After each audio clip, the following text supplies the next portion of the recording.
From Virtual Live Studios, it's the MidiFunk Show.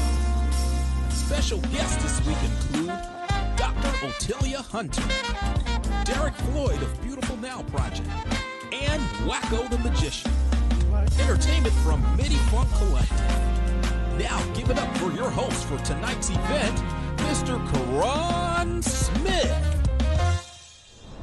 And so many times we think it's the things that we go through in our life that paralyze us. But if we think about it, we really find strength in the broken places of our lives. So sometimes it's in a cracked vessel that the light is able to come through. And if we can see that and see it in ourselves and be able to push through those things, then we can find the real value in us and what we are able to bring to the table.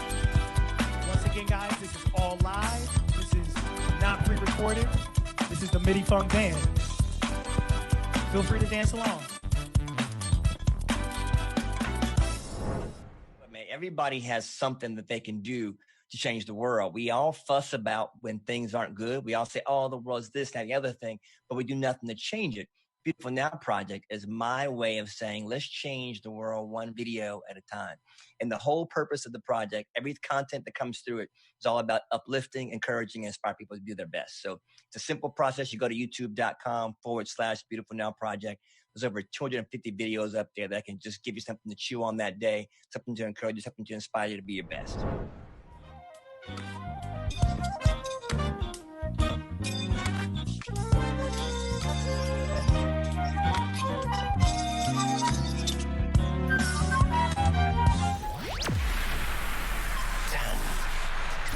Nine, 8, 7, 6, 5, 4, 3, 2, 1. Broadcasting from Virtual Live Studios, it's the MidiFunk Show. This week's guests include Dr. Melissa Clarke and fitness enthusiast Kimberly Azim. Music from the MidiFunk Collective. And now, your host for tonight's event, Mr. Karan Smith.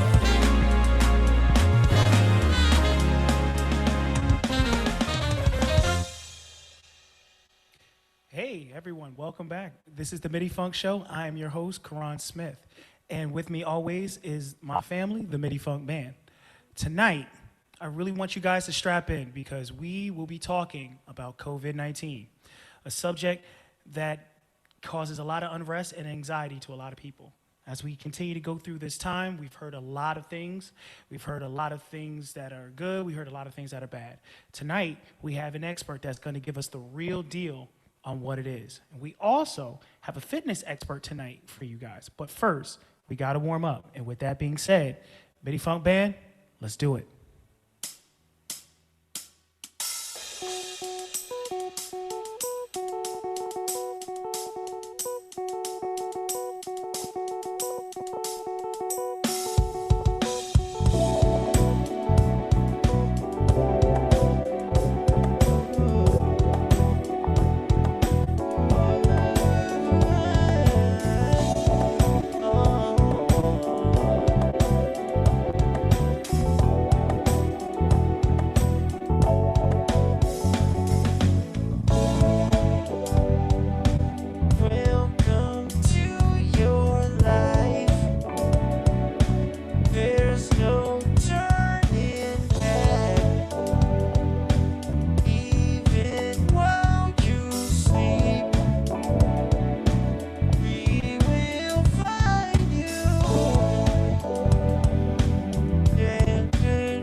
all my tears for me.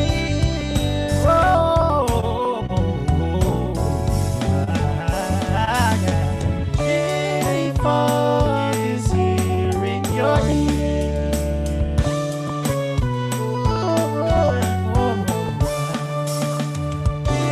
MidiFunk is here in your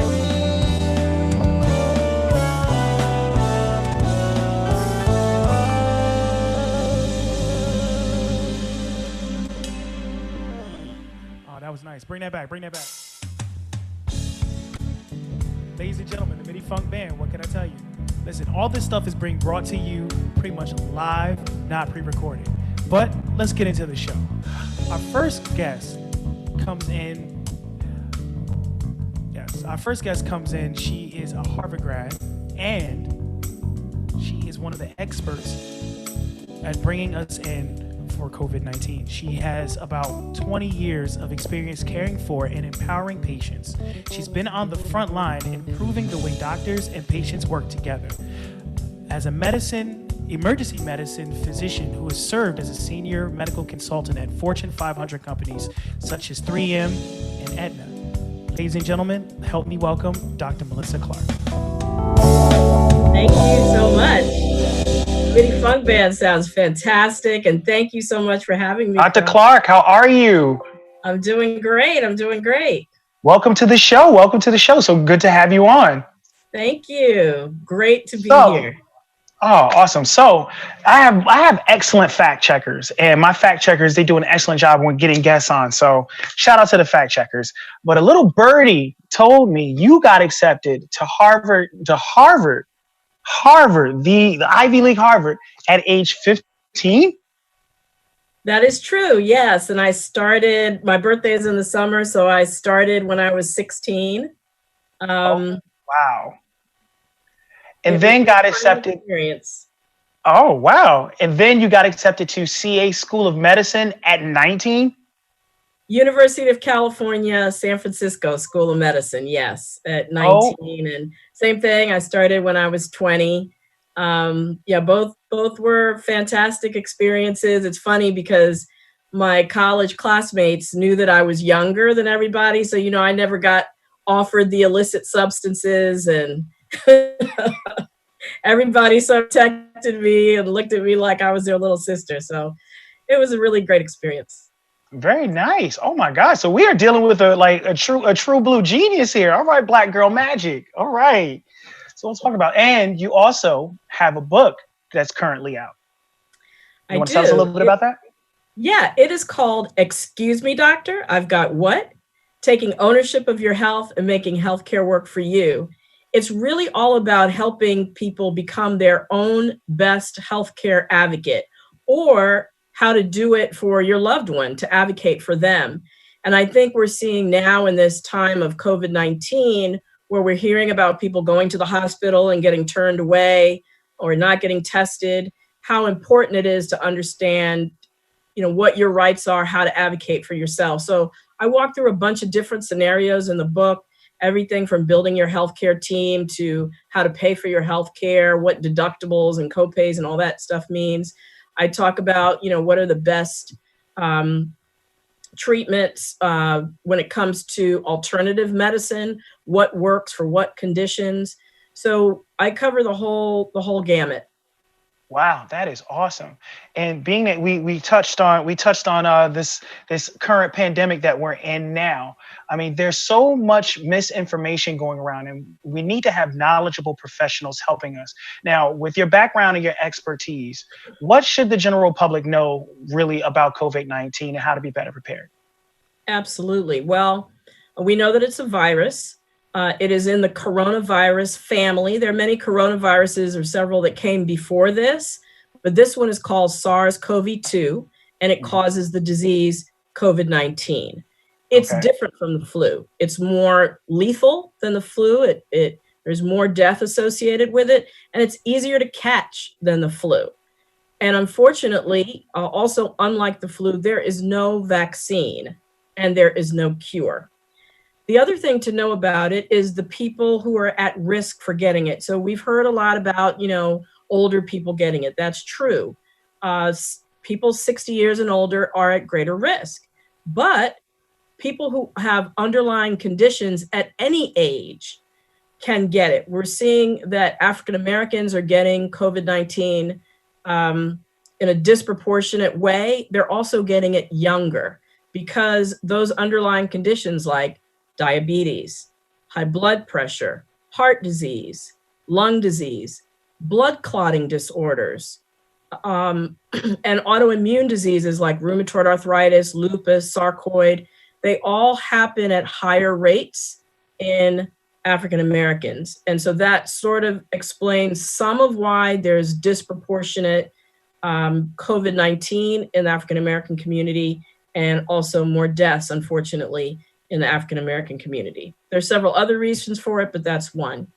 So knowing that and knowing who's at risk then dictates what I call the behaviors. The behaviors are the things that we should all be doing.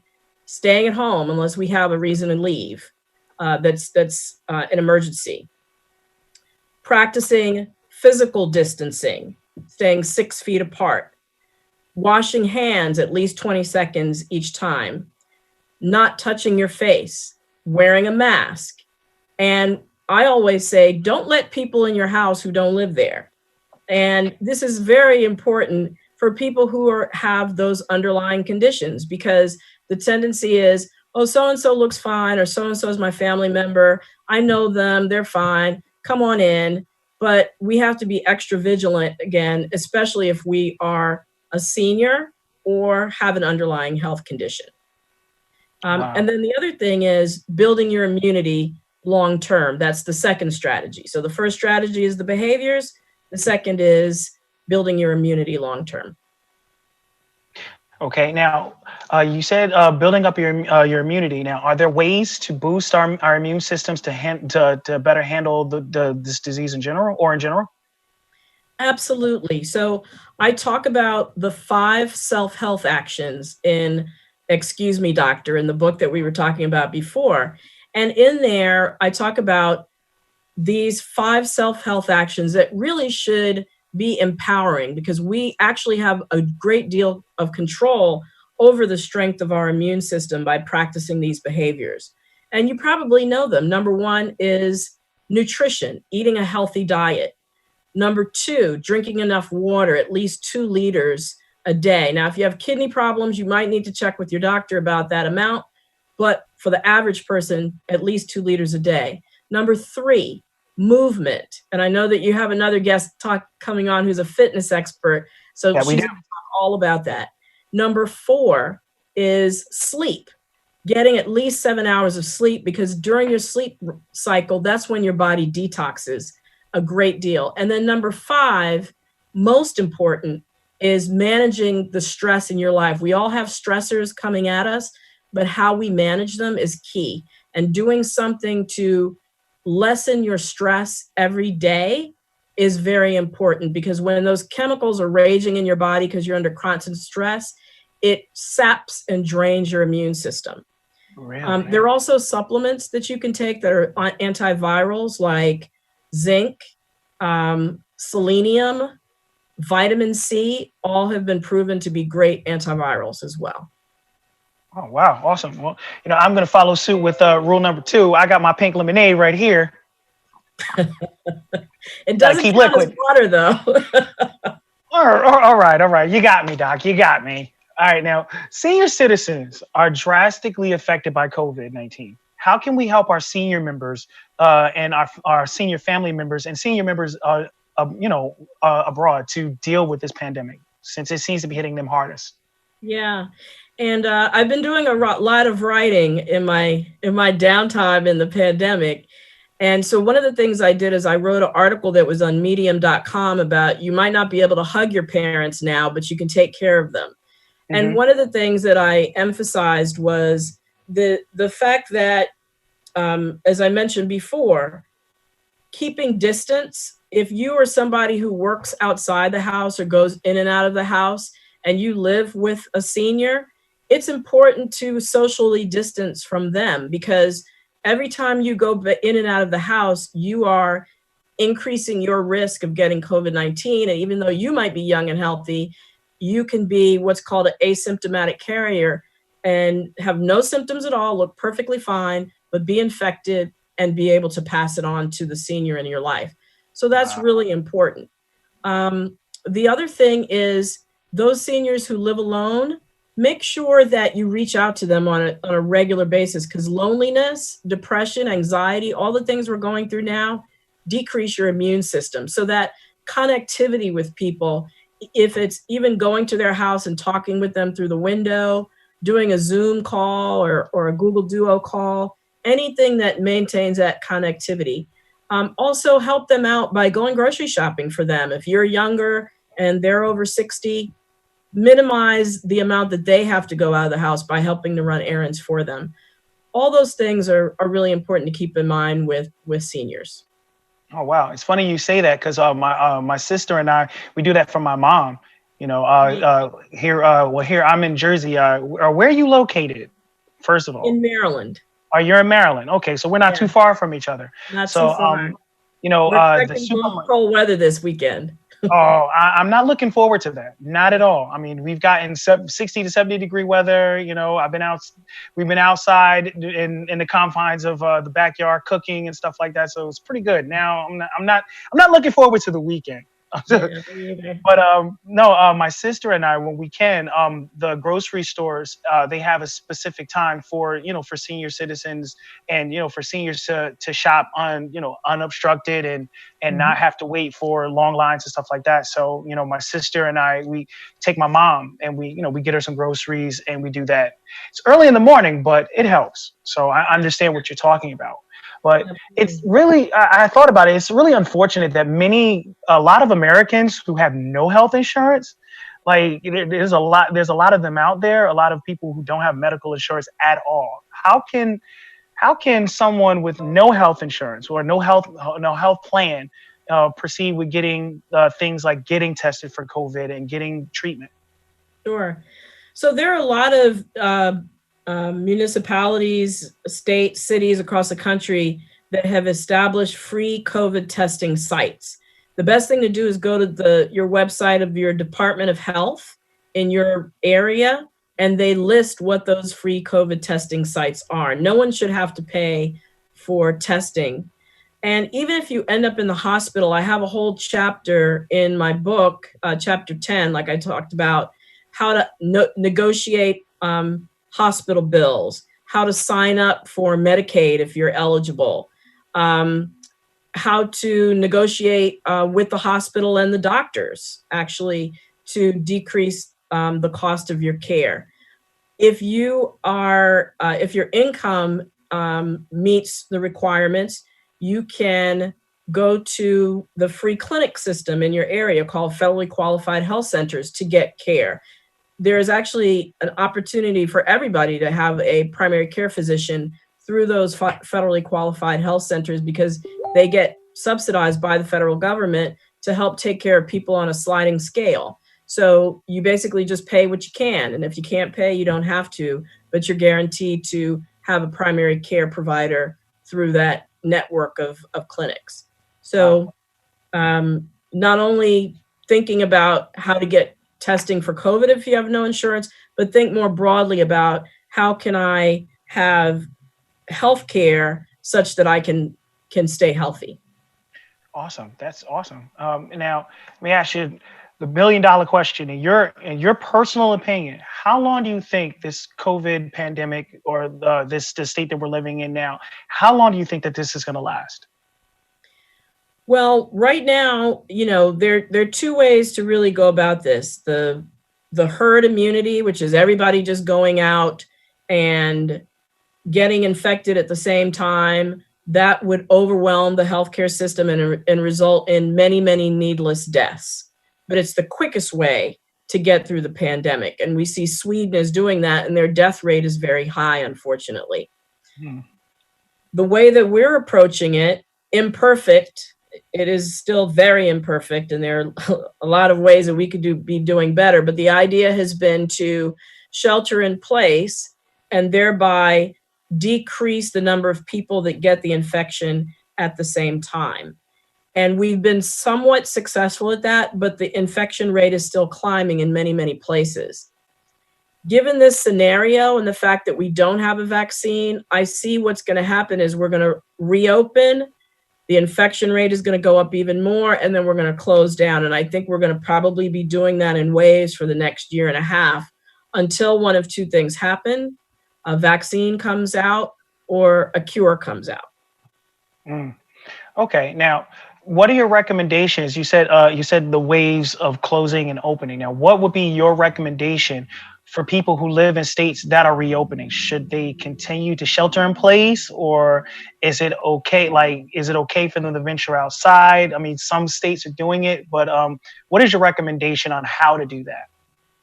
So I would say, no one has been inside 100%. We've all been going out for essential things. Mm-hmm. I still say go out for the essential things. Some of us are going to have to go back to work. Continue to practice the behaviors that we talked about, especially wearing a mask if you're in a crowded area where you can't socially distance, physically distance, but physical distancing is going to be your sort of first line of defense. The mask is the second line, and then continuing to hand wash. I wouldn't do things that aren't essential, even though Georgia's opening up tattoo parlors, for example. This isn't the best time to get a tattoo. So stick to the things that are essential.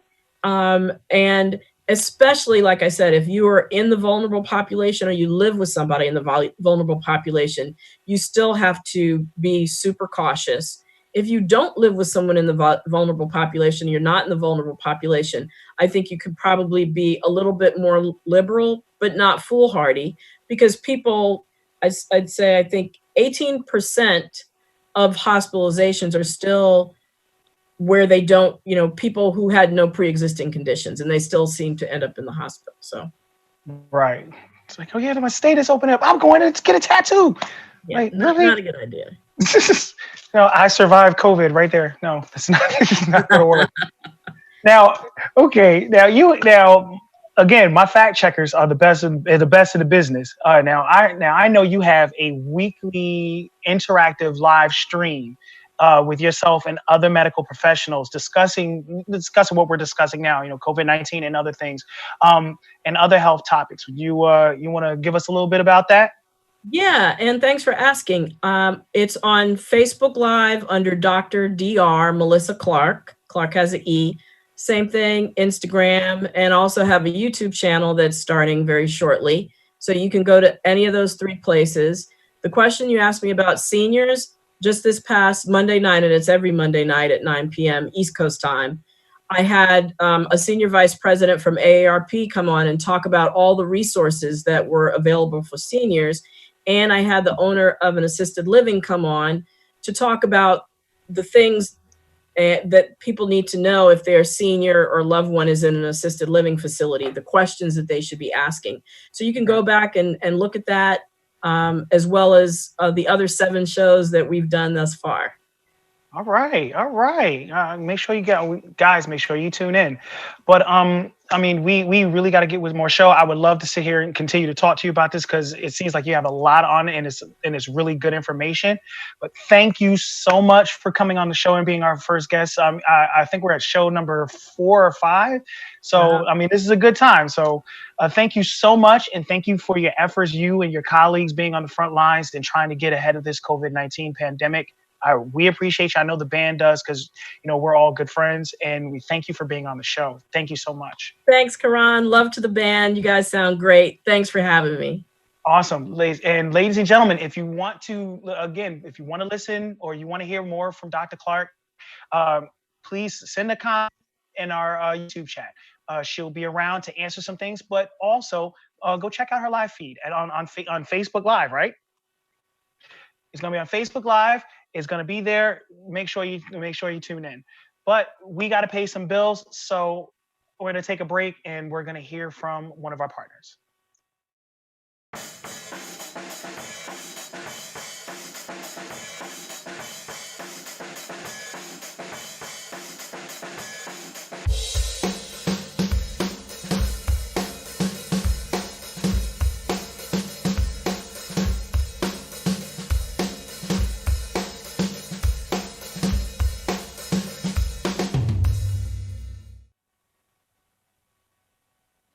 ladies and gentlemen, we're back. Hope you enjoyed the first segment. Well, we're back with more show, and always with the MidiFunk Band. So, MidiFunk Band, let's get higher.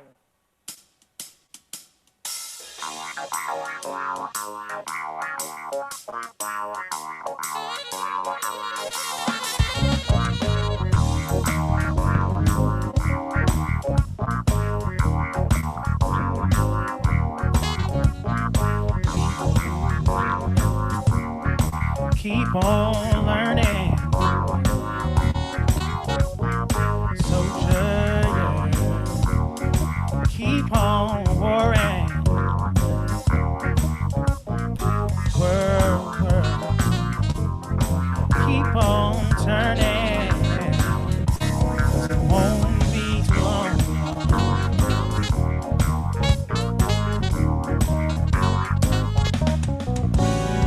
I'm so glad that he let me try it again.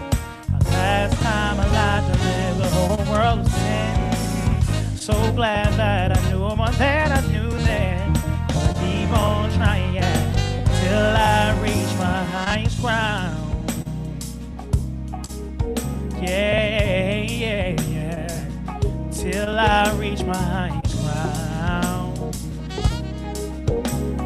Oh, till I reach my highest ground.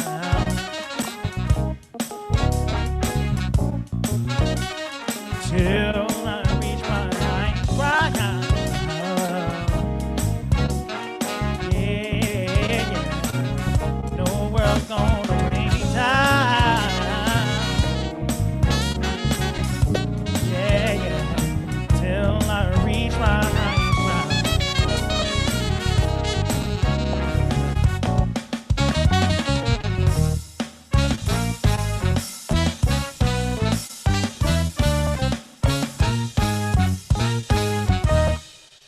All right, MidiFunk Band, bring it back.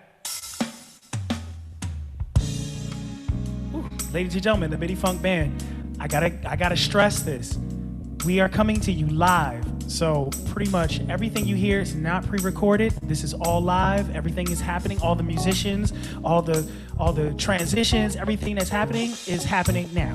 So with that being said, let's bring it back into the show. And we have another guest who, I'm just gonna say it, she is gonna be our team right here. She's gonna be our new fitness guru. She is an RN and she is from Philly, and she has an amazing story about health and wealth and fitness and eating clean and staying right. So, ladies and gentlemen, please help me welcome Kimberly Azim.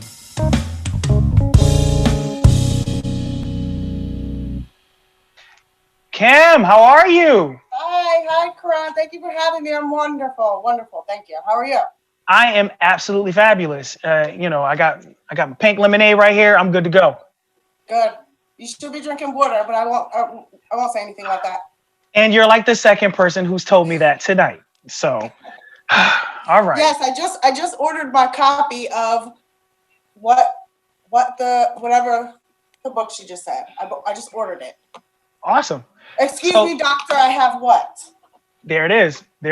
All right. So, being that I'm exercising poor habits of eating and drinking, tell us about your fitness journey into clean eating.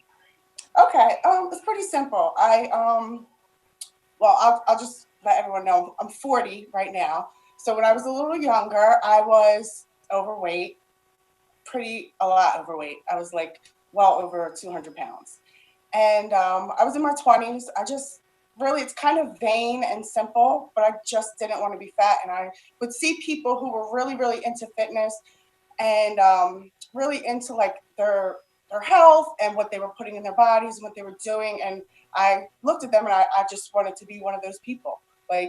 And not necessarily for the looks of it, but like somebody who actually cared about what they were doing to their body and not just like out having fun in life. Like I just really had assumed the identity of like, I'm just like a fat girl. Like I'm going to have fun. I'm going to live my life. I'm going to eat what I want to eat. And, like a lot of people get into that mindset, but I really wasn't happy. I really wasn't, it was like kind of a facade. So I really wanted to be the other person. So I just kind of trial, error. And eventually, it just kind of stuck. Oh, that That's awesome. Well, you look great. From what I can see on the Zoom, you're looking great. Well, thank you. I'm trying. It's hard. I've gained like what are they calling it? The COVID-19. That's what us nurses call it because we're all like stuffing our faces and like running to the refrigerator like nonstop. So yeah, but I'm trying to keep it in check. So there is an official name for it. Okay, ladies and gentlemen, don't worry. You're going to catch the COVID-19, but it's The not the COVID-19, COVID-19. not the COVID-19, Not the but the COVID-19. COVID-19. That is awesome. But another shout out to my fact checkers. You have another skill as opposed to being a fitness guru. That's what I'm calling you from now on. You're the fitness guru, and Oh, you're a registered nurse, which is awesome. And well, I'm going to correct you. I'm going to correct you on that because I'm oh, actually well, a licensed practical nurse. But that's okay. that's all right. That's all right. I can be wrong every now and again. This I is just the don't beauty want of to being live. misrepresent myself. We don't want to be Awesome. misrepresented. That is my fault, but that's all right. The beauty of being live, you can correct me and I can take it. But you also are you are mad nice, as someone will put it. You're mad nice with the Clippers. So you got to tell us, how do you juggle all of that? You're nursing, fitness, and I mean and hair cutting. So how does that happen? So many Well, hats you're wearing right now. I can actually tie it all together for you really quickly. Do it. Cutting hair is my first love. That's what I did since I was in high school. I started cutting hair.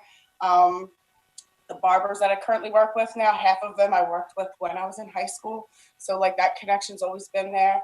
I joined the Navy. We'll get into that another day. Joined the Navy, was doing that. And then once I got out of that, partied, gained weight, did all that. Decided I wanted to get healthy, right? Became a nurse. And then I've been doing that for 10 years. Working hard in the nursing homes, hard work, busy life, lots of hours, lots and lots of hours. So I decided I wanted to kind of pull back a little bit and focus more on the wellness side, which would be like fitness, nutrition, more where my passion is. And then, I've been posting my journey, my fitness journey for a long time, like on Instagram and Facebook. A lot of people who know me kind of know me from that. And so from that, and then the nursing, that's where I kind of get my knowledge base. And then, so now I'm taking it back to the community. I'm back cutting hair. Well, once this whole pandemic is past us, I'll be back cutting hair. We're temporarily on shutdown right now. But I do want to shout out the barbershop, which is Headliner's Barbershop. And that's in Northeast Philadelphia. I'll go to the YouTube later and I'll give that information. But so yeah, now I'm going to the community. I want to try to incorporate all those three things and pillage, the community, the people that I already serve, and try to bring them another set of knowledge. That is awesome. That is awesome. Now, with the nutrition aspect of what you're doing, how do you find and the exercise part? How do you find the time, the time to make up the exercises, and what tips do you have for people who are just getting started? Okay. I just do it. And a lot of days, believe it or not, I really do have to force myself. It's not like I just wake up every day and I'm like, yeah, let's get to working out. Like some days I have to talk myself into it. And sometimes I have to talk myself in through it, like through the whole time. And the best advice I can give is just to start. And if you don't know where to start, you can walk. And there's days that like this, you see the stairs behind me. I'll walk around this mountain here of stairs, like this little part of my house. Like I'll just walk around it in circles as I'm listening to something on TV, like something like that. Anything. I go on as I'm strolling on Instagram. I follow a lot of fitness people or people on their own fitness journeys. And like I could be sitting on my couch lazy, not wanting to do a thing. And I'll see somebody else doing it and it will literally motivate me to get up, go upstairs and just do something. Or I'll see something I want to try and I'll try it. So it's really just about being creative and not thinking that like you have to like do one specific thing. I stay away from the gyms a lot because it can be intimidating. And like, it's kind of like if you just don't even know where to start. So I kind of like stick to my home, things I'm comfortable with, going outside. Instagram is a great resource. YouTube is a great resource. I do a lot of exercises off of YouTube and they're free. And there's like an abundance of options for like every skill set, and like with equipment, without equipment, 5 minutes to 2 hours, it doesn't matter. I recently got an iWatch. I use that. That's a good motivator. So just trying to stay motivated is really the biggest thing, because it's work. You will never always be motivated. Like, you will have to work at finding motivation sometimes. And that's probably the best advice, because the work will come, you'll move, you'll do those things, but you actually, like, to motivate yourself to actually do it is like the hardest part. Awesome. Now, with all that being said, do we need any kind of equipment to get started, or can we get in shape without it? Because I know a lot of people, the first thing they want to do to get in shape, I want to go to Dick's Sporting Goods and I want to go and get all these weights and, the elastic band and all this other stuff. Now, do we need all these things starting out, or is it counterproductive? What's your take on that? No, you don't. And I wouldn't invest money in workout equipment until you're invested in the process or a program or something like that, because you just waste your money. I can't tell you how many people I know who have treadmills that are like clothing hangers, or like something like that, or like the cat like plays on it or something. So I don't recommend investing any money in any equipment until you're invested into the process. But there are so many exercises. I spend a lot of my time focusing on body weight exercises. So exercises you do using your own body weight. Mm-hmm. And you'd be surprised. You really don't need any equipment. Or you can use things around your house. You can use water bottles, soup cans, the laundry detergent bottles that are like heavier. Like, you can find things around here. You do not need to go out and spend a lot of money. Now, over time, I have like accumulated a lot of weights and stuff like that. But that comes over time, and a lot of that stuff we got like bargain on like one of those like online markets, like a Craigslist or something like that, because like that stuff is like will last you forever. Yeah, but you don't have to spend money, you don't have to buy equipment now. Awesome, thank you. Switching gears a little bit, because you're also into the clean eating portion of fitness. Now, what are some clean meals that people can start preparing to be in better health? I mean, at least now, like how does one start to do that? My first recommendation is to start with your snacks, because most people, especially now that we're are all kind of confined to our homes, most people are cooking more at home, and like most people know how to cook. You cook clean chicken, a steamed vegetable salad, something like that. I focus more on like the snacks, healthy snacks. I'm like a snacker, so like, and I'm like a candy addict. So that's like I'm like addicted to candy. I have like a drawer at work that's filled with it. But so I like to find like apples with peanut butter for me is like a really good go-to, because it like kind of gets like that crunchy plus the sweet, hard-boiled eggs, nuts, stuff that like one ingredient. Anything that's like one ingredient is what you like to stick to as far as clean eating. One ingredient items. So nothing processed. I don't really get anything that's like in a box or in a bag, that you have to like make like that. It's everything again is like pretty much like fresh or frozen. Definitely. Oh, well, listen, everything that you said was great information. We're gonna take a quick break, but before we do that, you're gonna give us some tips and some exercises when we come back. Yes. Yes. And so take you guys upstairs to my workout room. And also, this week is Nurses and Teachers Appreciation Week. So with that being said, we appreciate you and your service as well. Thank you. So, ladies and gentlemen, we're going to get back into this. Kim is going to show us a few techniques to stay healthy and stay well. We're going to hear from one of our partners, but we'll be back.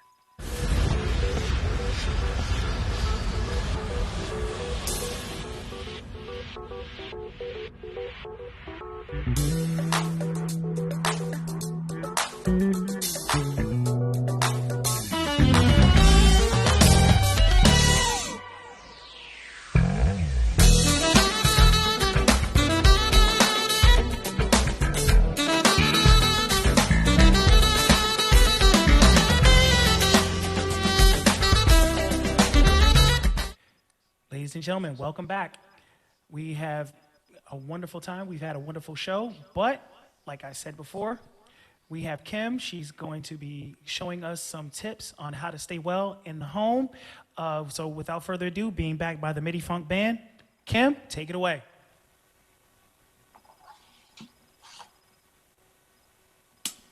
Hi everybody, I'm upstairs now in my exercise room. So I'm going to show you guys some exercises that we can all do at home. You don't need a lot of space. You don't need a workout room that I have. You don't need any of this equipment. You just need space and your body. So I'm going to show you. So first up, the most important thing for any workout is a warm-up. So I'm going to show you, it's one exercise that I'll simulate and only do it 3 times, but you could do it like up to 10 or 15 times, and that will get you totally warmed up. So that's where we'll start. Okay, so this exercise is called an inchworm, and you'll see why it's called an inchworm. And you can do it with a push-up or without a push-up. I'm going to show it to you both ways, okay? So you just walk out, push-up, and then you're going to walk your hands back. Okay, so that's 1. So 2. I won't do a push-up here, okay? So we'll walk back. Okay, and then 1 more I'll do again with a push-up.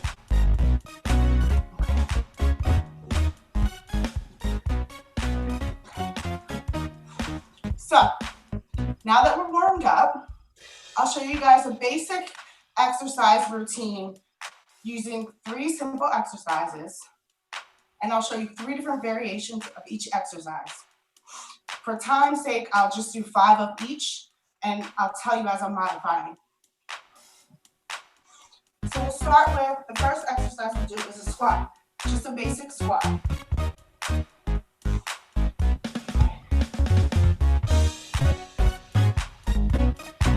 I'll show you from the side just so you can see the actual like movement and form. Okay, keep it back, flat. Now I'm going to show you another variation of that squat. To add intensity, you can add a jump. So you just squat and jump. Squat, jump.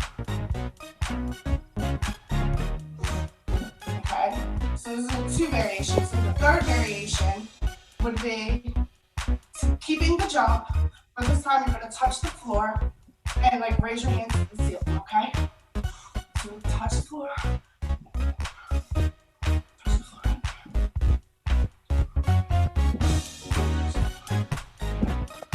Okay, so there's 3 variations of a squat. Basic squat, jump squat, and a toe touch jump squat. So next I'm going to show you 3 different variations of a push-up.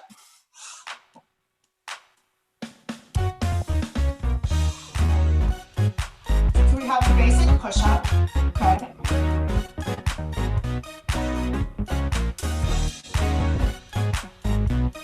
And you can modify in the beginning. When you're just starting out, you can do it from your knees. So I'll show you. You just get on your knees and use the same motion.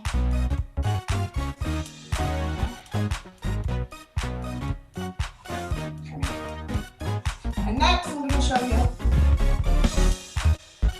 a push-up with a rotation. Okay? This one is slightly more advanced, but very, very, very effective. So you're going to go down, come up, go down. Okay. And same thing, you can also do this one on your knees. Okay, so you just go down and come up. Okay. The last variation of a push-up that I'm going to show you is called a diamond push-up. So you're going to have your hands in like a diamond. And then for this one's very difficult. So you're going to put your feet wide. It'll give you better base of support. Okay.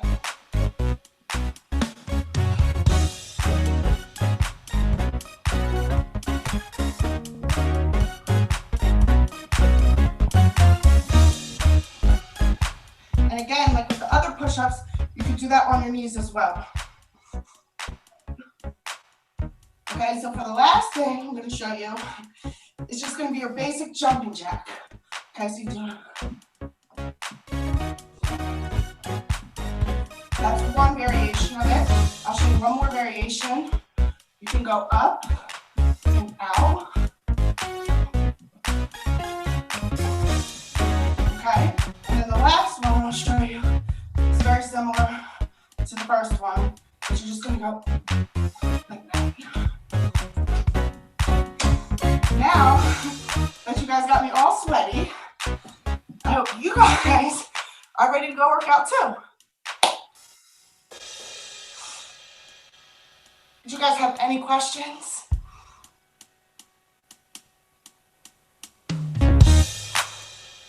No? Well, that was fun. Thanks again, guys, so much for having me. I can't wait to be back to teach you guys some more moves. Bye. Ladies and gentlemen, that was Kim Azim. Thank you so much. Oh my goodness. I don't know about y'all, but I was sweating watching all of that, you know, because I gotta get up and get down and drink my lemonade. That cool, refreshing drink. But that'll do it for us here at the MidiFunk Show. My name is Karan. We thank all of our guests, Dr. Clarke, Kimberly Azim. I hope you guys learned something. I hope you guys enjoyed yourselves. It's me, the MidiFunk Band, as always.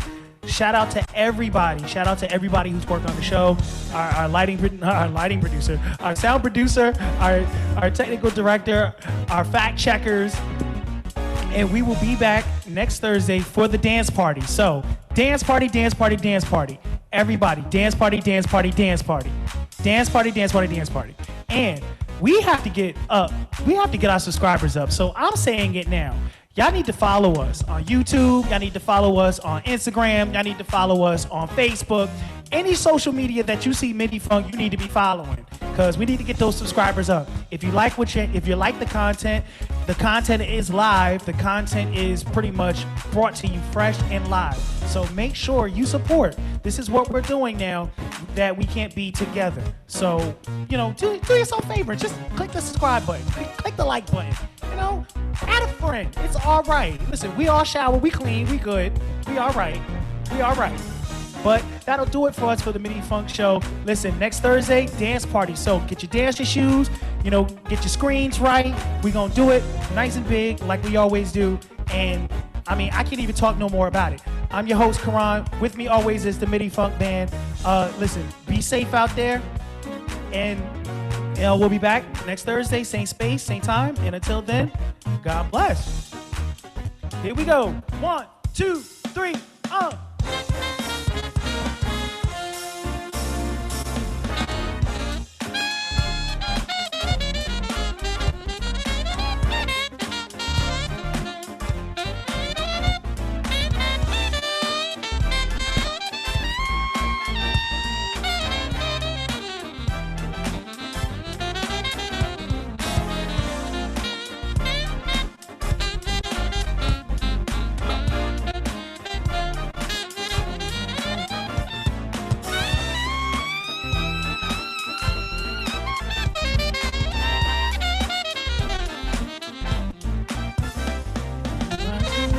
the MidiFunk Show.